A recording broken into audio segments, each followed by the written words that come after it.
اللہ سے ڈر جائیں، اپنی اصلاح کریں، اور جو آپ فخریہ بتاتے ہیں کہ ہم اندھے مقلد نہیں ہیں، اور کئی جگہ پہ واقعی آپ لوگوں نے اپرائٹ ہونے کا ثبوت دیا ہے. مثلا فقہ حنفی کے 3 بڑے مسائل ایسے ہیں جس سے وہ خود رجوع کر چکے ہیں. نمبر 1، مدینہ کو حرم امام حنیفہ رحمۃ اللہ علیہ نہیں مانتے تھے، فقہ حنفی والے مانتے ہیں. بخاری مسلم میں 50 سے زیادہ احادیث ہیں کہ مدینہ حرم ہے. نبی علیہ السلام نے کہا اے اللہ، ابراہیم علیہ السلام نے مکے کو حرم بنایا تھا، میں مدینے کو حرم بناتا ہوں. اے اللہ، مدینے کے مد میں برکت عطا فرما، اس کے سا میں برکت عطا فرما. یہ میئرمنٹس کے انسٹرومنٹس تھے جس طرح کلو گرام اور لیٹرز ہیں. اے اللہ، مدینے کی محبت ہمارے دل میں مکے کی طرح کر دے، بلکہ اس سے بھی زیادہ کر دے. کتنی دعائیں آپ نے فرمائی. تو آج بریلوی دیوبندی حنفی جو ہیں وہ مدینے کو حرم مانتے ہیں.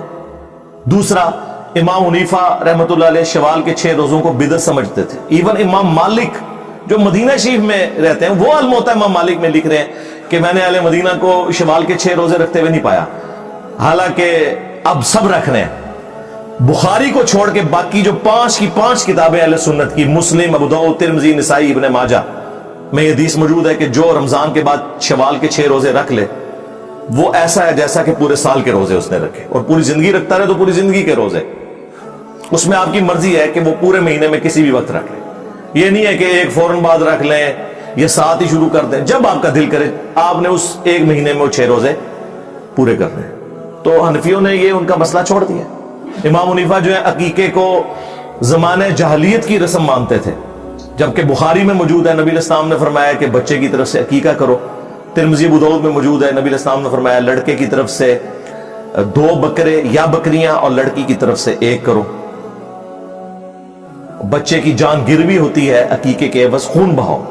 خون مانا ہے نہیں پوری جان دینی ہے آپ نے، یہ گائے میں اسے نہیں ڈالنے، بکرا یا بکری. تو یہ 3 مسئلے ایسے ہیں جو چھوڑ دیے انہوں نے. باقی جو کسی کو وہم آ جاتا ہے نا، یار وہ اتنے بڑے بزرگ سے کیسے بات چھپی رہے گی، وہ چھڑ دو، ان سے بڑے بڑے بزرگوں سے باتیں چھپی رہ گئی ہیں. بخاری مسلم دونوں میں حدیث ہے، حضرت عمر امیر المومنین ہے، ان کے دور کے اندر حضرت ابو ہریرہ رضی اللہ تعالیٰ عنہ اور حسان ابن ثابت مسجد نبوی میں بیٹھے ہوئے ہیں. حضرت حسان جو ہیں وہ انہیں نعتیہ اشعار سنا رہے ہیں. حضرت عمر وہاں سے گزرے، کہا کچھ نہیں، صرف دیکھا. انہوں نے کہا عمر اس طرح نہ دیکھ میری طرف، تجھ سے بہتر شخص مسجد میں ہوتا تھا، میں اسے بھی نعتیہ اشعار سناتا تھا. حضرت عمر کا اتنا روب ہے، اور دیکھیں حضور کے سٹوڈنٹس کتنے دلیر ہیں. یعنی یہ وہی ہے، یہ شاعری کوئی نہیں، ہاں یہ وہی ہے.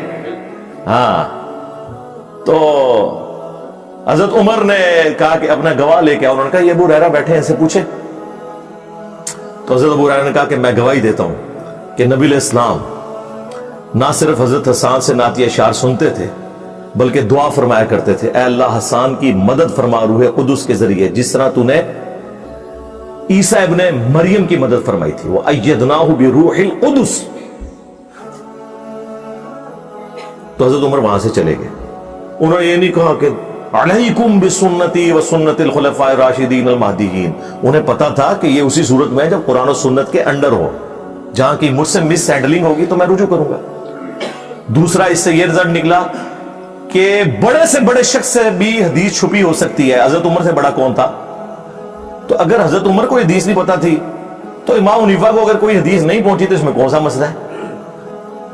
اور تیسرا، حضرت ابو ہریرہ کو حجت مانتے تھے حضرت عمر، لہذا وہ جو ان کے بارے میں پروپیگنڈا ہوتا ہے کہ وہ ان کی حدیثیں قبول نہیں کرتے تھے، یہ بالکل غلط بات ہے. ایک اور مثال، وہ بھی بخاری مسلم دونوں میں.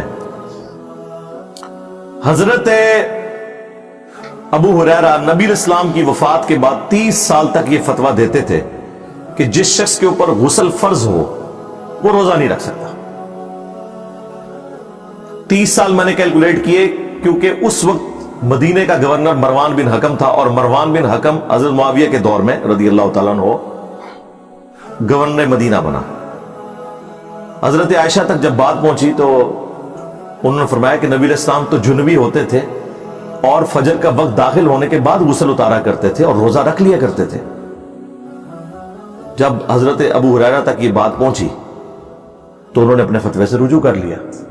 یار اگر حضرت ابو ہریرہ جو سب سے زیادہ احادیث روایت کرنے والے ہیں ان سے کوئی حدیث چھپی رہ گئی ہے، سرکار تو آڑے بابے تے شاہی کوئی نہیں.